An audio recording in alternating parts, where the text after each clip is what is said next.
Hi, everybody. Al Bernstein here with our big time boxing show. And on this show, we're going to talk to a young man who's making waves in the heavyweight division, beginning what he hopes will be a journey all the way to the heavyweight championship, and that is Pryce Taylor. And he's going to be fighting on March 1st on a show that I will be announcing along with Corey Erdman and Raul Marquez on DAZN, put on by Salida Promotions along with Fresh Productions. And it is a battle in the main event between Subriel Matias and Gabe Valenzuela for an IBF title eliminator match to see who might fight Richardson Hitchens for the IBF title. That's the main event, and that's a terrific fight. But on that undercard, Pryce Taylor will be fighting, and he will be trying to go 6-0 as a professional heavyweight. Pryce is a 28-year-old who had a very good amateur career, over 60 wins as an amateur. He was a two-time Golden Gloves champion and came very close to making the Olympic team for the United States, had a nice amateur career, a very good one. And now he is undefeated as a pro, now fighting under the Salida Promotions banner. And coming in off a good win his last time out, and now taking on, interestingly, early in his career, left-hander and Trevor Qara in what should be an interesting match. And he is one of those young heavyweights that people are looking at and saying, okay, can they be somebody that can add to the ranks of the heavyweight division, which is a really good division in boxing right now. But most of the top fighters and the champions are in their late 30s. And even the people chasing them are either in their early 30s or also in their late 30s. So it's a division that people are hoping has an infusion of young fighters to take over for what has been a very good era in the heavyweight division. So let's take a look at my conversation with Pryce Taylor. Pryce, it's great to have a chance to visit with you as you get ready for your fight coming up on the Big Time Boxing USA series in Puerto Rico, a great locale to be having your fight as you go after your next win in the professional ranks, trying to stay undefeated.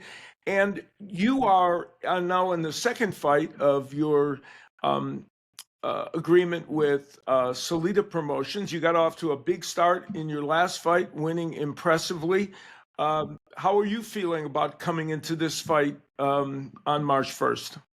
I'm 100% confident I'm going to do what I have to do. I just have to make sure I give the crowd the performance they want, because, everybody's picky, but this is Puerto Rico. It's like, everybody likes to box over there. So hopefully True. I can get some fans out there, get them to like some heavyweights, They need a heavyweight to like. So I want to be that guy. Yeah, that's a really, there's a couple of different interesting layers in that answer you gave. One, Puerto Rican boxing fans are, of course, great boxing fans and enthusiastic, and they like action. And secondly, they don't have that many heavyweights that are indigenous to the island. And it's you can become a favorite there with a great performance, can't you? Yeah, that's the goal. I got to put on a show. Hopefully they like my performance when I go out there. Yeah, that's great. Now, you are undefeated in your short career as a professional. Um, and for people that I gave your background as somebody who was a great basketball player who was looking at that as maybe your future, and you switched to boxing. When you did that, or at least you started to concentrate more on boxing, when you did that, what were the mental things that you had to go through to say, okay, I'm literally, even though you had boxed, I'm changing my identity as an athlete and to some degree my whole persona? What you have to mentally tell yourself at that time? At first, I just wanted to learn how to fight, Um, but once basketball didn't really work out as how I wanted it to, I want to go to the league, even go maybe overseas or something like that. But I didn't have the mentoring that I had as I was boxing. I had someone that was in my corner every day. Every time I come to the gym, there's somebody there. Basketball, I didn't really have that someone to push me, see my potential as they seen as boxing. My boxing coaches see my potential in boxing, and they knew I can go far. So they were there with me and pushing me, and even when I complained and cried, they knew that it's part of the game. You gotta fight through it. And in basketball, you got people that can replace you. Yeah. So it yeah, It's a good point, that's what it is. and it's really interesting. I've talked to many boxers who have switched from other sports, team sports, but that's an interesting way of putting it that I haven't really heard much before. Uh, in this instance, while you're on a basketball team, there's somebody that can replace you or can take some playing time away. You don't have an advocate in your corner necessarily. The coach is just evaluating and seeing what he or she wants to do, and so in this case, you have an advocate there whose sole goal is to make you the very best they can. Makes it a different kind of sporting experience. Yeah, definitely. It makes you feel more loved. It's not like um favoritism. You know. Yeah, right. That's interesting because in all team sports, we've all played team sports where we're not sure that whoever's running the show is objective about our talents or our abilities. Well, you forged a terrific amateur career with over 60 wins, and you won two National Golden Gloves titles. You were on the cusp of making the Olympic team. Didn't quite get there, but you forged a very solid amateur career. And when we were doing your fight the last time, your last fight, uh, I commented during the broadcast that amateur pedigree was very evident in what you were doing in the ring, your placement of punches, your composure, um, your ability to stay poised and not overreach with punches and everything. Um, that amateur background, tell me how much has that helped you so far in your pro fights? Yeah, no, it definitely helped me. What helped me the most was the national.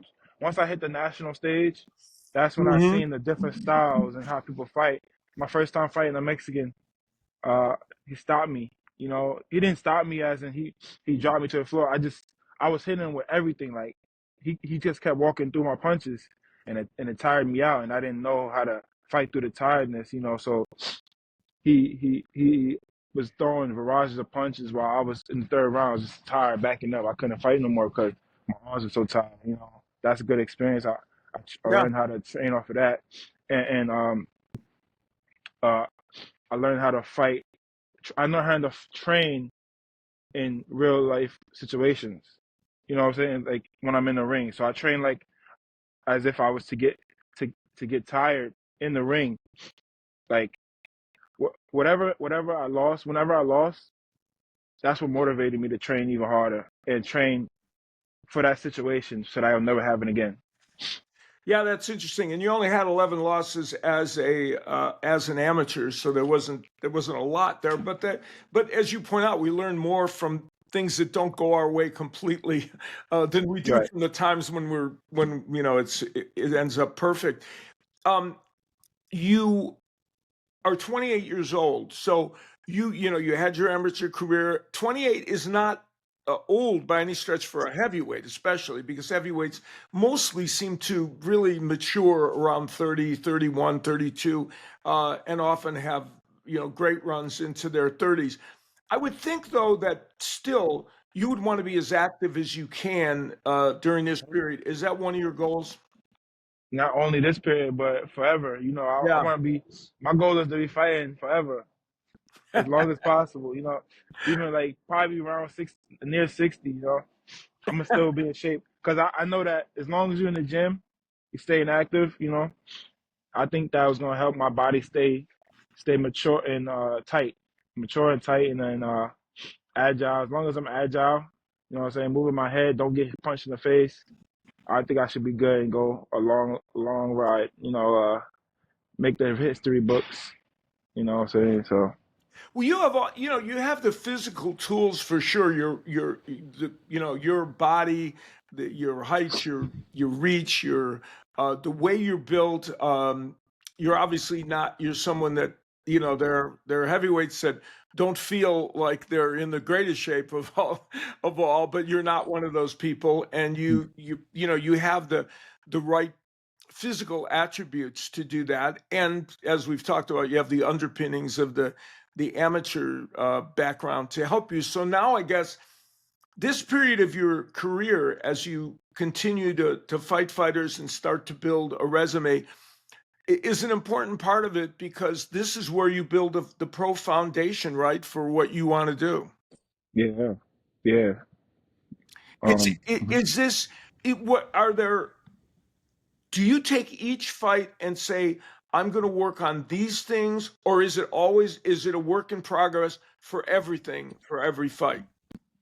uh, with me, I always have backup plans and or like since because of my losses in amateurs, I make sure everybody I lost to have a fighting style for that person. Mm, good point. Yeah, Yeah, so that's I interesting. always have a backup for each person's style because you have brawlers. I can't fight brawlers how I fight a boxer. I Hmm. can't fight a boxer how I fight someone that's more trying to counterpunch. I can't fight everybody the same. Someone that's really tall and they just trying to punch down and just throw their hands and touch you. You can't fight the same. You gotta figure out. And I got all the tools for that, so I think I should be good for a long run. You are facing Trevor Qara on March 1st. Have you guys done much prep on him specifically, or is it more about you just doing what you're supposed to do? Doing what I'm supposed to do. I know what I have to do. I know how to fight a lefty. Uh, that's one of my big losses fighting like fighting a lefty in the amateurs. Not knowing what to do. So after that, that was my focus, lefties. So that's gonna be easy for me. Well, and this gives you early in your career. A lot of times, heavyweight boxers don't even get to see a lefty for fights and fights and fights. I know heavyweights that have fought their whole career and never faced a lefty, because there aren't as many in the pro ranks. But you do have to be ready for them, and there are, I mean, the unified heavyweight champion, had previously undisputed, now still unified heavyweight champion of the world, is a lefty. So they're out there, and they're and you have to be ready for them. Um, you're one of the things that you do extremely well, based on just the times that I've been able to see you, is you're a really, really good body puncher, and you have a great left hook down there, and you commit to the body even from the outside, which not everybody does. You want to punch to the body. Do you consider that a real big attribute for you? 100%. That's one of my best punches. I think that going to the body it stops them from moving so much. Because when I'm fighting someone that likes to move and doesn't want to get hit, I can't go to the head because the head is the head the head is gonna be moving. Yeah. I can't always hit the head, but the body can't move like the head does. So I know that if I go to the body, I'm gonna slow them down. Uh, I was told, you always gotta chop the tree at the branch at the trunk. Hmm. So once you chop the tree down, tree gonna fall, Well, in no the matter what. heavyweight ranks, Ajit Kabayal, who's fighting in the Yeah, yeah, yeah. in He's the fighting fight. Zane. Yeah. Yeah, he's a perfect example of that. He's a very, in fact, you kind of remind me of him, from the past. Your fighting style is a little bit similar, and you're active, and he's a perfect example of somebody that just commits to that body work, and Hmm. he's gonna, and it has benefited him in fights where in the later rounds, he comes on and does some great work. So there's no question what you're saying is true. So here you are in your late 20s. You're getting ready to make your push in the heavyweight division. It How soon, in your mind, how you're at the beginning of this journey, but how soon do you want to be in a position where you can tell yourself, I'm going to push to be in the top 10 in the world. I'm going to be one of those people that at least is on the fringe of this. Do you put timetables on, or do you just say, I'm just going to do this fight by fight? I'm going to work my way up and be as good as I can be. That's a really tricky question It because is tough. Yeah. I know the benefits of both. You know, Mhm. I Good don't like to point. call people out, but I know that I need to call people out so I can get those certain fights. You know, get in people's heads and see if they're about what they're about. But also, I just want to fight anyways. Yeah. It doesn't matter. I just want to fight. But I think it's more of both. Yeah, I'm gonna just say both. And when it's time to call somebody out, I'm gonna call out who I need to call out. It's not because I think that they're worse than the other person. It's just that you're first. It is Yeah, what it that's is. a good point. I used to, when I was a young guy, and I used to always think I had a 5-year plan for everything, right? And friends of mine, a good friend of mine used to say, you don't have to have a 5-year plan. You could just take this as it goes. And I said, well, yeah, I do want to do that, but I also want to have that 5-year plan. So I know everybody in every profession and every walk of life kind of has an eye on the future while they're doing the present for sure. Um, we're in a time where in the heavyweight division where there is and I wrote an article about this in for Ring Magazine, in which we have this whole body of heavyweights that are in their mid to late 30s and are in the twilights of their career. If they have a couple more great years, and it's been a great era for the heavyweight division, I think, they're going to be gone in 3 or 4 years, a lot of them, or seven, maybe even before that. And that heavyweight division, people have been looking for young heavyweights, and there are some coming along, but not that many in their 20s. Daniel Dubois is an example of somebody who's still in his 20s, who, of course, he has an IBF title. But even I mentioned Caballero and people like that. A lot of them are even over 30. You seem to be situated in a position where you're still in your 20s, and in these next couple of years, as create your resume, it seems like the timing of it is good for a heavyweight of your age. Hmm. Yeah, I think God had a plan for me, and this is it. Yeah, Time. sometimes it's good to be born at a certain time, isn't it? Yeah, yeah.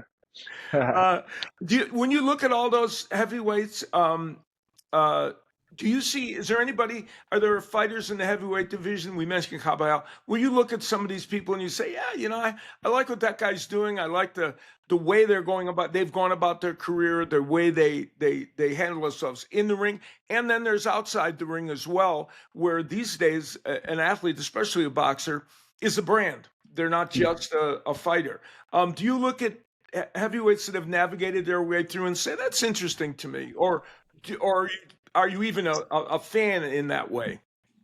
No, not a fan like that.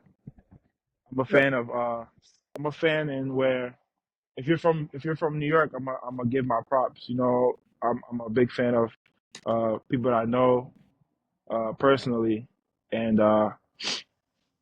if if we had to fight, if we I'm not gonna knock anybody, but I know that I'm not gonna show too much support if I don't really know you personally.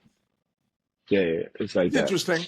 Yeah, nothing, no disrespect. It's more, Yeah, I just feel like I have to know you first. I don't want to just yeah. because I know I'm gonna be that top guy. So there's not it's interesting what you're saying. So you don't see a template anywhere among past fighters or fighters. You figure this journey of yours is, I'm paraphrasing, and please correct me, is your journey, and it's going to evolve totally separately from anything that's happened prior to or even currently. Right. Yeah. Do you see yourself as a fighter that, as you move up the ranks, um, how you mentioned getting a following in Puerto Rico, and I thought that was really interesting. Going there and impressing them. What do you think is the best path for a fighter these days to not just be successful in the ring, but to make sure that the public is on board with them. And that helps because boxing, especially as a sport where it's one person as opposed to basketball and other team sports, you're the attraction. You're the person that, drives the interest. What do you think is the best scenario involving that, including being great in the ring, but also outside it? Just put on a performance, number one. And number two, I think it's more for me. I'm from Brooklyn. I think that if I can show Brooklyn people or anybody from New York that they have a heavyweight, I think that would excite everybody. If I fight in the Barclays, Yeah, sometimes, sure. you know, even in Madison Square Garden, Hulu Theater, and maybe even the biggest theater. You know what I'm saying? So, just fighting locally in the big, in the main arenas, like Members GM and Yeah. Barclays. I think that would give me a lot of fans, and the fans are the people that's going to talk about me and give me a good, a good word. There have been a couple of heavyweight champions from Brooklyn that were pretty famous. So Yeah, there's a road already been plowed that way. So so the world could well be ready for another one. That's for sure. And having that dream of fighting in those kind of arenas and around the area where you grew up is certainly a big deal. Well, first things first, and you're in the process of taking care of business and getting yourself active and ready. How many fights would you like to have as you move forward now? Let's say in 2025. Do you have a number in your brain of how many times you'd like to go to bat? I don't mind fighting 12 times. Oh wow, that's a lot. Well, it has been done, that's for sure. Um, Yeah, I don't mind. yeah, you're okay with that, all right? All right. Yeah, Well, as long as I'm not hurt, I'm good. yeah, well, you're going to be back in action on March 1st against Trevor Qara, and on the card in Puerto Rico, which has a great main event of Subriel Matias and Gabe Valenzuela. Which, by the way, that one's going to be a great fight. Subriel Matias, of course, very exciting, and Gabe Yeah, Valenzuela, a very good fighter who also is very aggressive. So after you've had your fight and you're come back to the arena and sitting in the stands, you get a chance to see a good one, I think. yeah. I can't wait to fight. So that'll be a lot of fun. Pryce, thank you so much for taking the time to visit with me and to give fans a little chance to know a little bit more about you and hear what you have, in store for them. At the end of 2025, what would you want people to be saying about Pryce Taylor at that point? Ah, I like that. Okay, enough said. That's perfect. Yeah, dangerous. And in the heavyweight division, that's a good thing to be. Yeah. Bryce, thanks a lot. I appreciate you joining us. I look forward to seeing you in Puerto Rico when All right. you get ready to be in action. Thank you very much for All right, having me. take Yes. care. So Pryce Taylor, a young heavyweight, 28-year-old, navigating his way through the heavyweight waters. And as you heard, he has some very definite ideas on how he hopes things are going to go and saying he wants to be really active in 2025. And I'm sure we're going to be seeing him often on the Big Time Boxing USA series on DAZN with Salida Promotions, and we'll get to see his development as a heavyweight. Well, on March 1st, he'll be in action in what promises, in my opinion, to be a terrific card, headed up in the main event by Subriel Matias and Gabe Valenzuela. I think that is a great fight. Subriel Matias, of course, who lost his championship to Liam Paro, has had a win since then and has had a fantastic career. I announced many of Matias's matches in which he put on amazing performances in all-out wars. And Gabe Valenzuela, in watching his fights, he is a very aggressive fighter who wants to come to you, can punch, and is very skilled. So in a division, 140-pound division with so many great fighters, this is yet another really good 140-pound fight. And with the winner hoping to get a title fight against Richardson Hitchens. It is a IBF title eliminator, and I think this fight has action written all over it, as we've seen with so many other great matches in the 140-pound division. Join us on March 1st on DAZN. I'll be there with my mates, Corey Erdman and Raul Marquez, and we're going to be calling all the action for you. And stay with us coming up on all our future big-time boxing shows right here on the Salida Promotions YouTube channel. And please, when you watch this show, also check out all the great fights on this YouTube channel, because there are so many fun, interesting boxing matches that you can take a peek at. Some famous fights, some not so famous, but fights that you'll be interested in seeing. And it's a good potpourri of boxing that you can take a look at. So thanks for joining us on this edition of Big Time Boxing, and we'll see you next time.